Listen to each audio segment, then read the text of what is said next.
Many thanks for your company to a first story between the devil and the deep blue sea that best describes the current situation of a 32-year-old mother who is accusing her own husband of defiling their 6-year-old daughter. Mother of the girl said that she had suspected the father for a long time, but her suspicions were confirmed 2 years ago when she caught him with their 4-year-old daughter standing naked in front of her father, with him inserting his finger into her vagina. The latest incident happened last 2 weeks when the girl confessed to her mother that her father put her in a couch and inserted his fingers into her private part. Mother of the girl is, however, scared any action against her husband can lead to the withdrawal of his support for the little girl. Maxwell Agbagba has more in this report. Mother of the victim reported with the child at the Children's Hospital in Accra after the latest incident 2 weeks ago. Medical personnel there examined the girl and later referred her to the Kolebu Teaching Hospital for further treatment. Medical report intercepted by Joy News from the Child Health Department of the Kolebu Teaching Hospital confirms that the victim has been defiled. The 6-year-old girl has also developed a urinary tract infection with an offensive vaginal discharge. The mother of the victim has been narrating to me how she has on numerous occasions confronted her husband about the issue.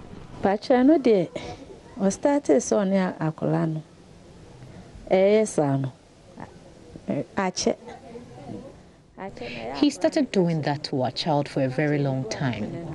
She usually tells me, anytime she informs me about it, I confront her father, but he denies it all the time. I later caught him red-handed. My daughter had raised her dress and he was inserting his fingers in her genitals. He took his phone and started pressing it immediately he realized I had seen him. I know share that far phone, I saw me phone. The second time, I'm a quackotun so going. The second one was recent. I went out on a short errand. When I returned, the gate had been locked. I banged the door for several times.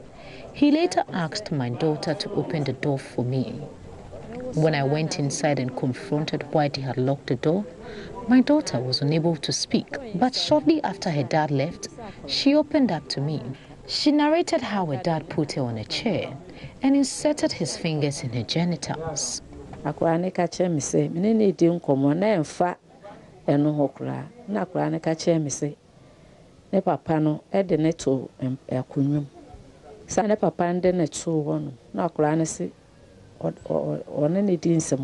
Mother of the 6-year-old girl fears any action against the man can result in the withdrawal of his support for the little girl.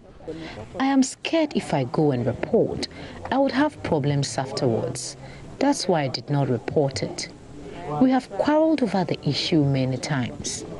When I inform my family members, they do nothing to save the situation.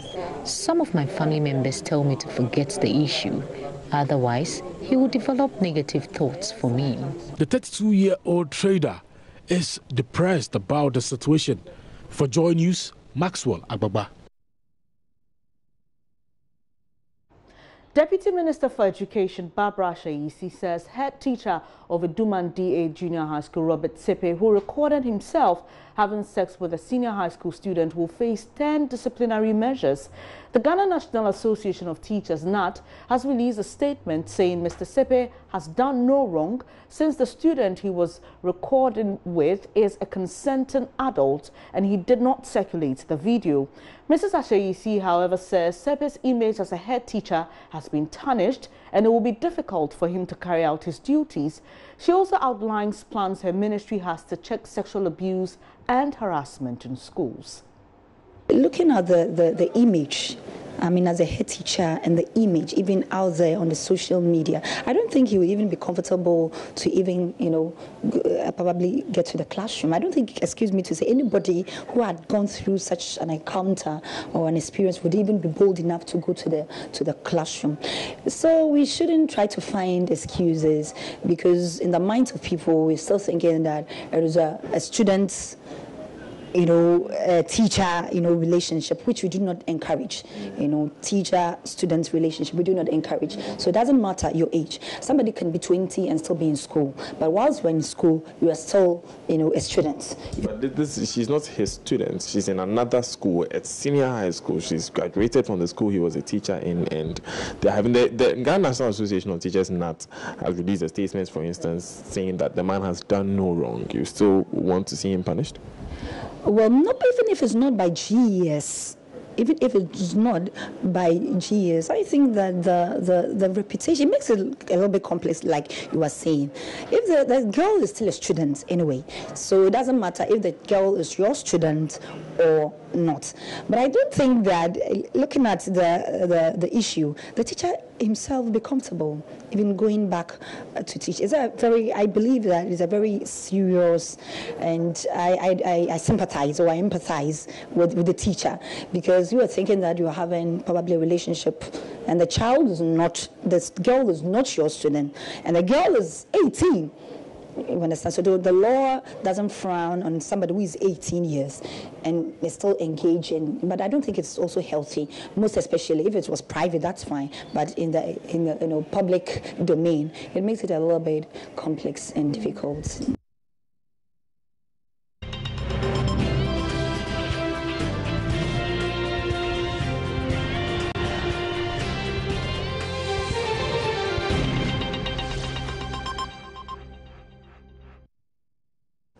Now, defense lawyers in the trial of former top executives of the National Communication Authority are demanding that an Accra High Court orders the Attorney General to furnish them with a list of all witnesses they intend to rely on.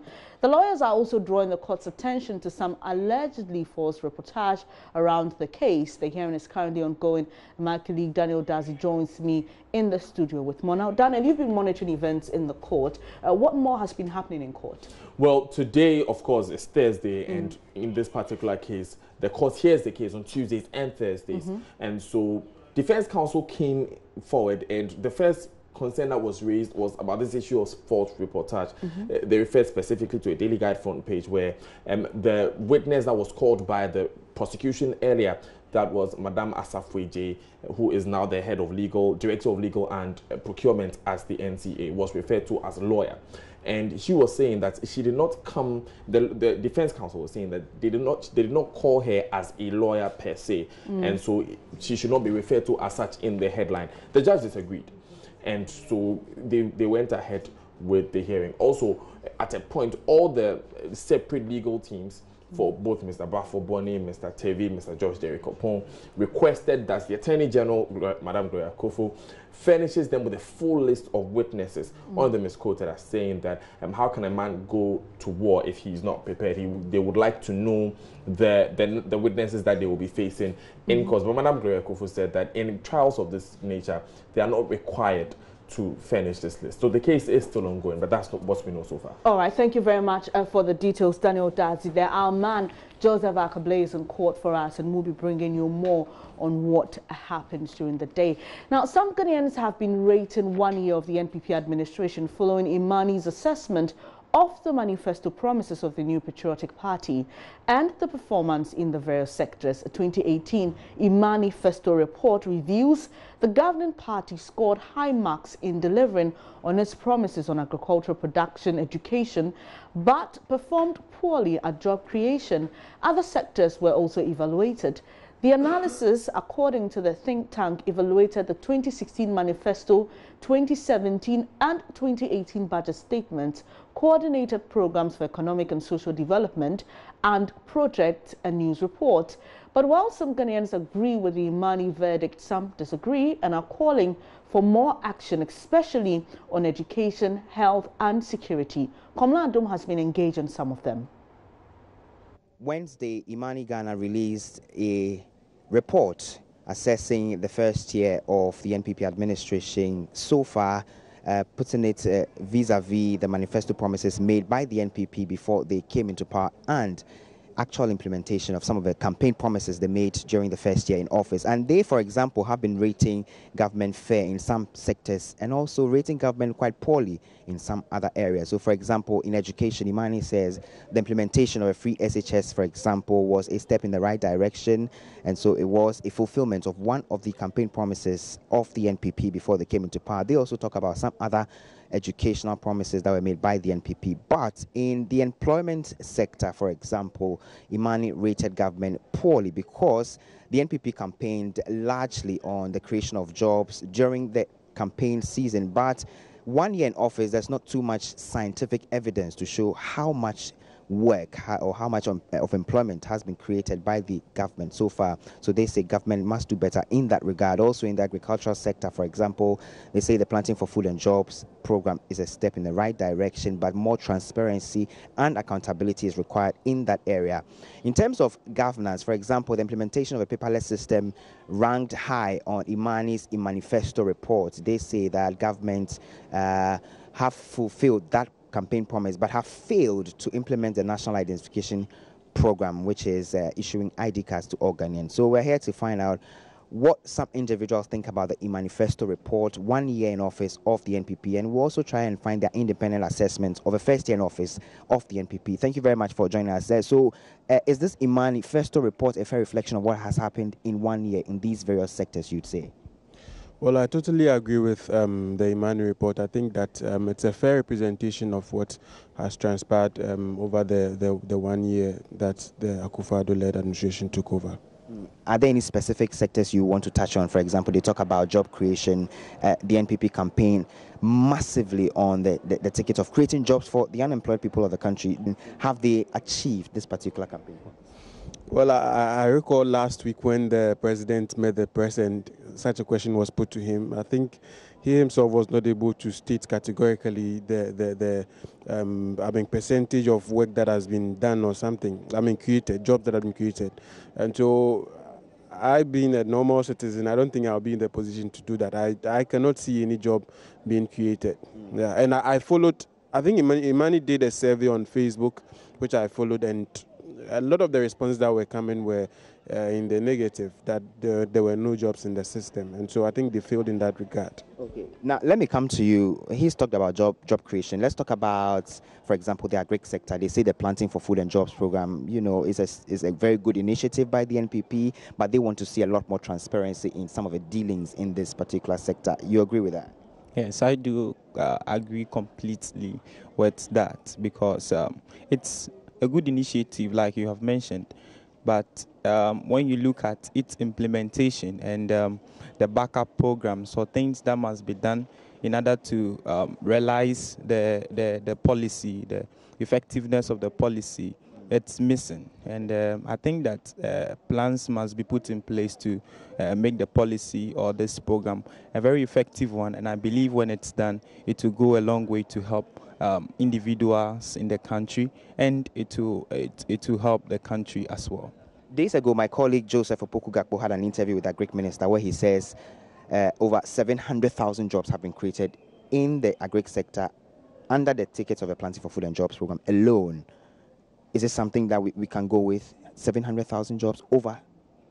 Okay, so that is what he has said, and he has said that because of maybe he's standing on certain figures or certain things they have done as an agric sector. But we look at it from the angle where the majority of Ghanaians are not interested in the agric sector, because we can't see anything so fascinating about the agric sector, and so it doesn't push a lot of people to do agric. And he bringing out those figures, it may be encouraging, but the chunk of the population, which are youths in particular, do not have work to do. So they should better put things in order to make Ghanaians a little free.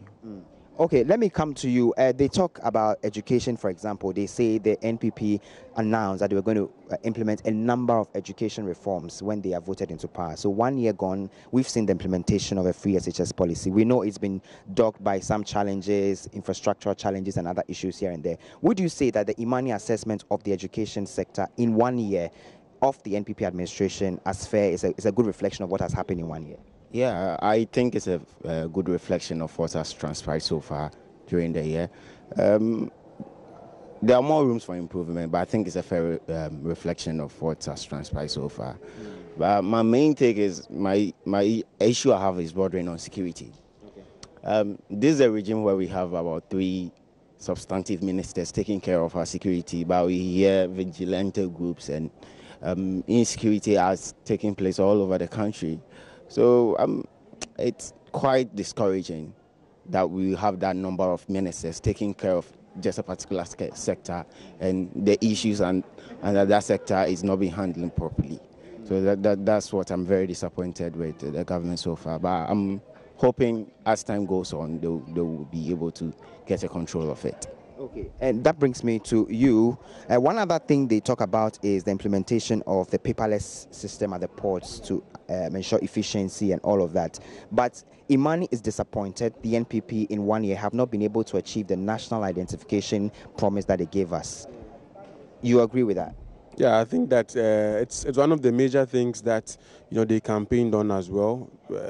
There's been a lot of issues even prior to the elections with regards to who qualifies to be a Ghanaian and all that. And so one would have thought that, coming into office, it would have been top of their agenda so that they quickly look at it to resolve some of these issues. But 1 year has elapsed and we've not seen anything. They have 3 years more. Let's see what happens in the coming. Let's talk about fighting corruption now. So that we have the Special Prosecutor's Office being created. We have the nomination of a Special Prosecutor, who is Martin Amidu. All happened in 1 year since the NPP assumed office. Would you say there are tangible, things you can see that will tell that the NPP are going to be able to fight corruption in 1 year? I think it's a good startup by the government. I think His Excellency Nana Akufo-Addo himself is a man of law. He deals with issues that are related to law, and to see the frustration Ghanaians go through, to see most of our public officers pulling funds from the government and keeping it by themselves, and the office of the Special Prosecutor created with Martin Amidu, who is a prolific figure and who most Ghanaians have said that he is capable of handling the office of the Special Prosecutor. I think it's a good startup, and it's in the right direction. So whatever purpose the office was created, and the establishment or the nomination of Martin Amidu into that office, it should be realized, and Ghanaians must be they should be accountable to Ghanaians, because Ghanaians are those who have put in them there, and we are in full support of that project. You're watching Joy News today with me, Benis Abubedu. We'll take a quick breather now. When we come back, we'll bring you more stories to stay.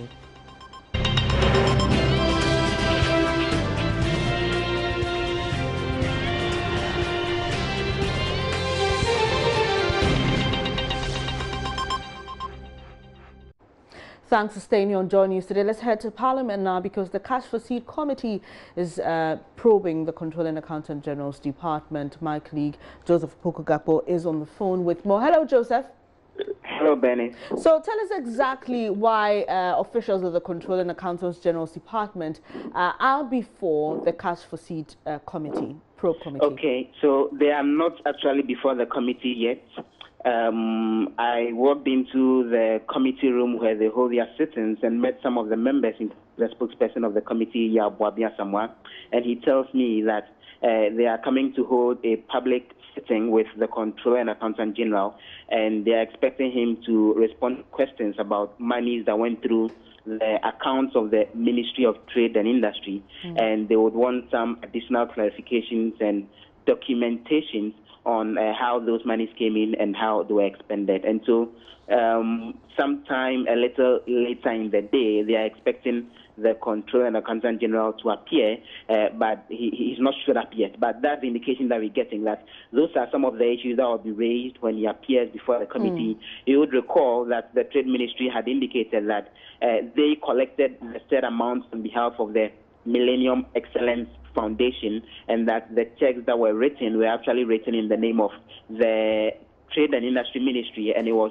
checks that were delivered at the ministry. And so they want to get further details on how government accounts are supposed to be controlled and whether the necessary procedures were followed in how the amounts were disbursed eventually. When should we expect that to start, Joseph? And so it could be any moment from now. A while ago, when I stepped out of the committee room, the spokesperson was there and two other members of the committee, Dr. Mark Asibeyeboa and Dr. Dominic Ayeni, the MP for Bogatanga Central. They are still expecting the chairman of the committee and James Kluchaveti, the deputy minority leader, and then the Controller Accountant General himself would walk in subsequently. It could take well about an hour or more to get the processes going, because they are now again calling in the media since it's a public thing. All right, Joseph, I'm sure we'll get more on this when the public hearing begins. But today, the Minister for Gender, Children and Social Protection was on the floor of Parliament, and she's been reassuring her ministry's commitment to close down witches' camps in the northern part of the country. What more has she been saying in terms of what has been hindering their efforts or processes?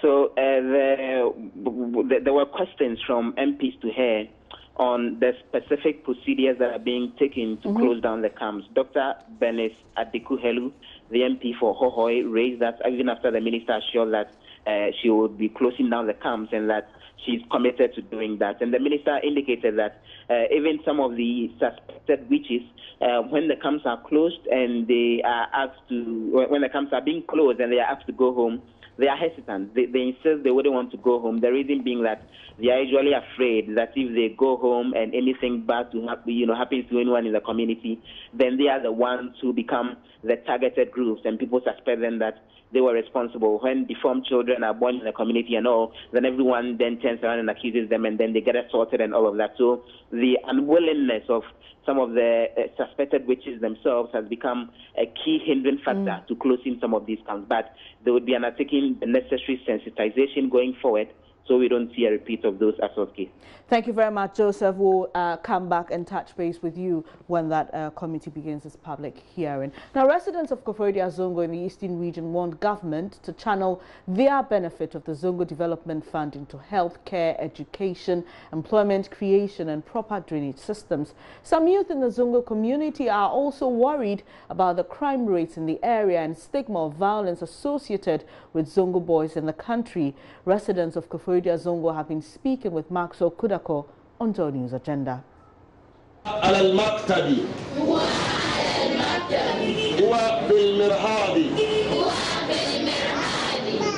is in the toilet. Every district or municipality of Ghana has a Zongo community.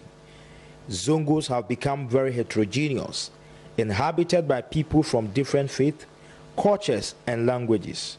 Despite the socio-cultural diversity of the Koforidua Zongo, residents are faced with those of infrastructure challenges spanning from poor drainage systems, unemployment, poor sanitation, among others.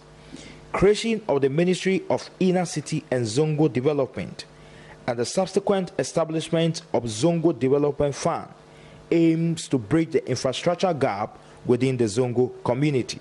Asibi, Sadatu, and Hamdia are Muslim residents of the Koforidua Zongo.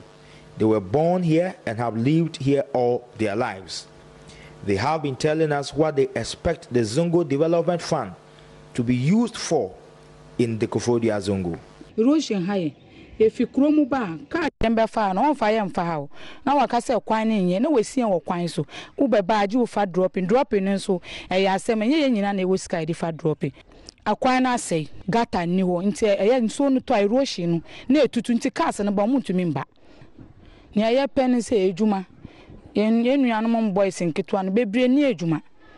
Nti me mesre ban se omboa ye na enuanu mo nya adwuma ye se omo ne nambasa basa omo num wi ne hu nhia nyina omo ye eni ye ho ha ya ne street light no ade sa na ho no ma ye su nti nipa bone kura ba unhunu se oba nti ye sra ban se o ni nyina onhwe na onya mai wode wade tuo na se sumba wa wo hyedem no ade be tu no beto ade no se da ho nti ye sra ban se onhwe na onya mai bia pasta wo Zongo bola no kwai wo kurum wusi ahakwa na efe no bola junction ye ni cleaner ka beka bola junction ese ye ni container correct tem bia we kwa no we aba nso bola no ye ma je se kwahwe assemblyman na obefa bola no asa na dia konti esro mo ni die empanifo no to anomo behwe ene ma na ekoso wo Zongo ha no na mo hwe no nye so eduma mai. Selassie Amuzo is the assemblyman for Zongo Community D electoral area, that part of Koforidua Zongo with poor drainage system and sanitary condition. He isn't satisfied with the state of the only health center in the area. We don't have a lab at all at the Zongo Health Center. It is like you eating in one community and going to take water in another community. Before the physician assistant or the medical officer in charge of the Zongo Health Center will just write a lab, they must send the entire lab results to the central hospital or the regional capital, which is not the best. At least the Zongo Health Center is there to help the people in the community. We must have a lab there. Even common testing of sugar levels in our community is not there. There is absolutely nothing going on in the health facility. So we appeal to the minister in charge of inner city and Zongo development. We thank God that at least funds have been released towards this development in our Zongos. We, the people of the Zongo in Koforidua here, will appeal to the minister to come to our aid. Security and education are issues of concern to the people of Koforidua Zongo. Residents say incidents of petty stealing and other social vices within the community requires the presence of police. We have just a community senior high school, which is managed and manned by the community. We appeal to the government to adapt this school so it will become a government school. Here we have a lot of thieves, weed smokers, and those kind of things. Those people, we all know that if they smoke, they get out of control, thereby hurting. There's one guy who he slaps anybody he sees. The state of security in Zongo too is very poor, because especially this Koforidua Zongo is very big, and we don't have a police station here. Abdul Razak is a 22-year-old electrical engineering student at Koforidua Technical University. He aspires to become an electrical engineer and contribute to national development. Growing up as a Zongo boy, Razak has suffered a lot of stigma. Even in SHS, that one of my Muslim colleagues was the one who defended me. We were in class and she was like, the class was noisy and the teacher was like, in Tafoni they say and in school too, you know that if they say in Tafo, it only means someone from Zongo Baha. And that one of my Muslim colleagues stood up for me and he told the teacher that he does not like what she is doing, so since that day he stopped. And in tertiary here too, just I think last semester, a guy, one of my colleagues, he's from Zongo, the teacher told him that he looks like a thief. How? Just because he has left his beard. You see, he just told him that if his daughter was to be dating the guy, he would have poisoned the daughter. Even though unemployment is a major issue in the Zongo community, Abdullah Mohammed is working hard to change the situation. He is a graduate and has also invested in the fufu pounding machine business. And for me, for instance, I'm fully employed, and at the same time, I thought of getting a side issue. That's why I have this machine here, which I'm operating. I go to work, and I have somebody who manages this place for me. By weekends, when I come there, I ask the person to go and rest, so that I also come and manage it. Days, you know, most of our people don't actually eat fufu on weekdays. Yeah, so weekdays probably not less than 10 cedis, though, not less than 10 cedis during the weekdays. But On weekends, when we have occasions in Zongo like marriages, funerals, and the rest, then fine, we get around 80 cedis on Saturday, Sunday. Comparatively, the Kofrodia Zongo is the finest Zongo in Ghana, and for that matter, the West Africa sub-region. It is well demarcated and has most of the social amenities that every community deserves. However, part of the Zongo seems to have been cut off from the main Zongo and have series of challenges that calls for government attention. For Joy News, Maxwell Kudeko reporting. I'm Bernice Abubeidu. Now, the Alliance for Accountable Governance, AFAG, is calling on EC chairpersons Charlotte Osei and her 2 deputies to step aside with immediate effect. Now, they're saying this is due to some allegations of malfeasance leveled against them. My colleague, Ifwa Evans Chinio, was at that presser earlier and joins me in the studio with some details. So, Ifwa, why are they asking the 2, or why are they calling on them to proceed on leave? What reasons do they give? Okay, so they're saying that Charlotte Osei's continuous stay in office might drag the Commission's name into disrepute. But you know, sometime last year, she rubbished some allegations that were made against, some 27 allegations that were made against her.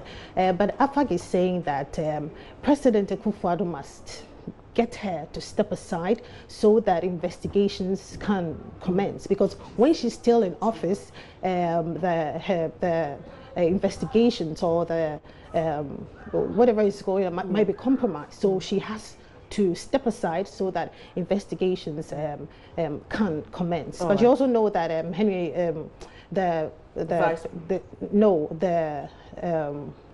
presidency, they said that they have no plans of getting her to step aside. So now it's going to be a tough one for AFAG. But let's listen to Henry, the vice president, the vice chairman of AFAG. This nation belongs to all of us. I'm happy to be a member of AFAG in the sense that years back people were clamoring that we are pro certain administration. But this time I don't know what tag they're going to give us.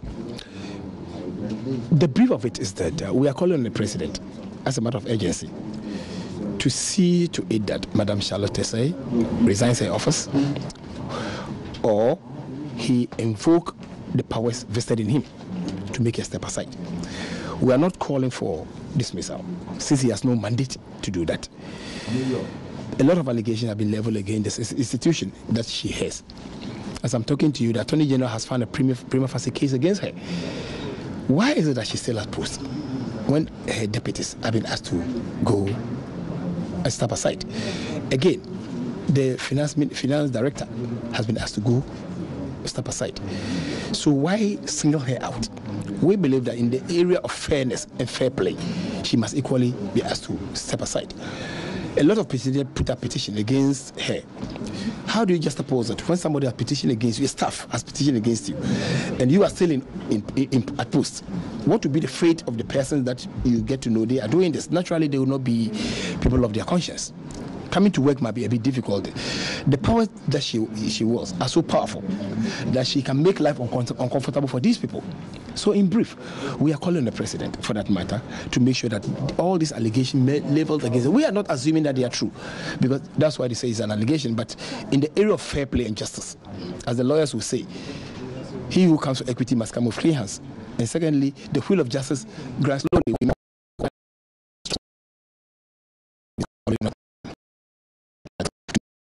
This woman is asked to step aside because we're not trying to say it is true. A lot of allegations have been made against it. Some undervalued contracts, some overbloated contract, and what have you. It may interest you to know that as we speak now, the SFO, the Director of Finance, is no more. He's on leave. So she is the bona fide personality who signs all these checks. And a lot of issues are going on against her. So in reality, in as much as we're not trying to conclude that it is the ultimate, we believe she needs to give way, or the president has to ask her to step aside. Just like it happened to Richard Anani. If you recall, Mrs. Lamte of Shraj, you recall what happened to her? A mere allegation of misconduct, financial misconduct. It wasn't even any allegation of theft or crime, just a mere misconduct. She was asked to proceed on leave by the president, the then president. John Mahama, asked her, fired her to stay aside for investigation to be conducted into her activity. And we all saw the outcome. So we only appealing to the president to emulate what his predecessor did in this era of Charlotte Osei. So that's Henry Asante, Vice Chairman of AFAG. But we know AFAG usually takes to the streets. Some time past in previous incidents have demonstrated over such matters. Do they hint if their plea is not heard? No, this is just a plea. They say they have no plans of hitting the streets if nothing is done about it. But they are asking President Kufuor to do something about it. All right. Thank you very much, my colleague Efwa Evans Chinwe there. It's now time for business news. Emmanuel Abuajiriafe standing by. Do stay.